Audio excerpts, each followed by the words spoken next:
Bakit nga ba hindi kasama ang flag ni Fiang sa mga nakatayong flag ni na JM, Kai, Colette at Rain? Am I really that much? Breaking these feelings down.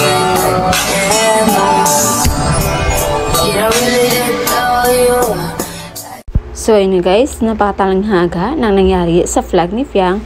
Bakit wala ito sa mga nakatayong flag ni na JM, Kai, Colette at Rain? Ano nga ba daw ang nangyari sa kanya?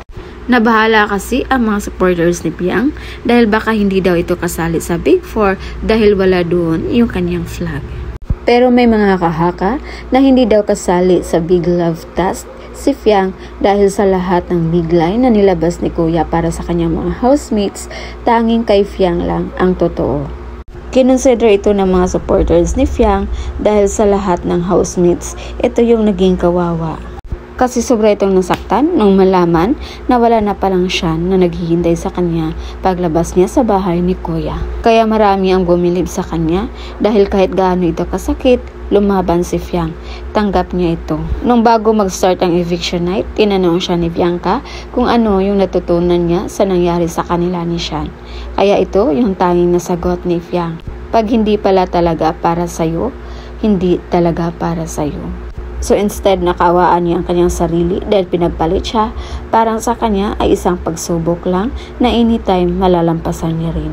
Kaya tama yung sinabi nila na magandang ihemplo ito sa mga kabataan ngayon dahil mostly sa mga lalaki ngayon hindi makontinto sa isa. Yung iba nga umabot pa sa point na sinayang yung kanilang sarili or yung buhay nila nang dahil lang sa nag-cheat yung mga partner nila. Kaya dito nila matutunan kay Fiang na maging malakas sa kabila ng lahat ng pagsubok sa buhay. And by the way guys, pangalawa sa rason kung bakit wala daw ang flag ni Fiang dahil nagpaubaya ito sa task nila na 100k. Hinayaan niya si Colette, Rain, Kai at JM na lumaban sa task na yon para sa 100k. Dahil naisip siguro ni Fiang na mas kakailanganin nila ito kaysa kanya. So, hindi natin alam guys kung ano talaga ang totoong nangyari. Abangan na lang natin sa magiging episode mamayang gabi. Again, this is Mills TV. Thank you for watching.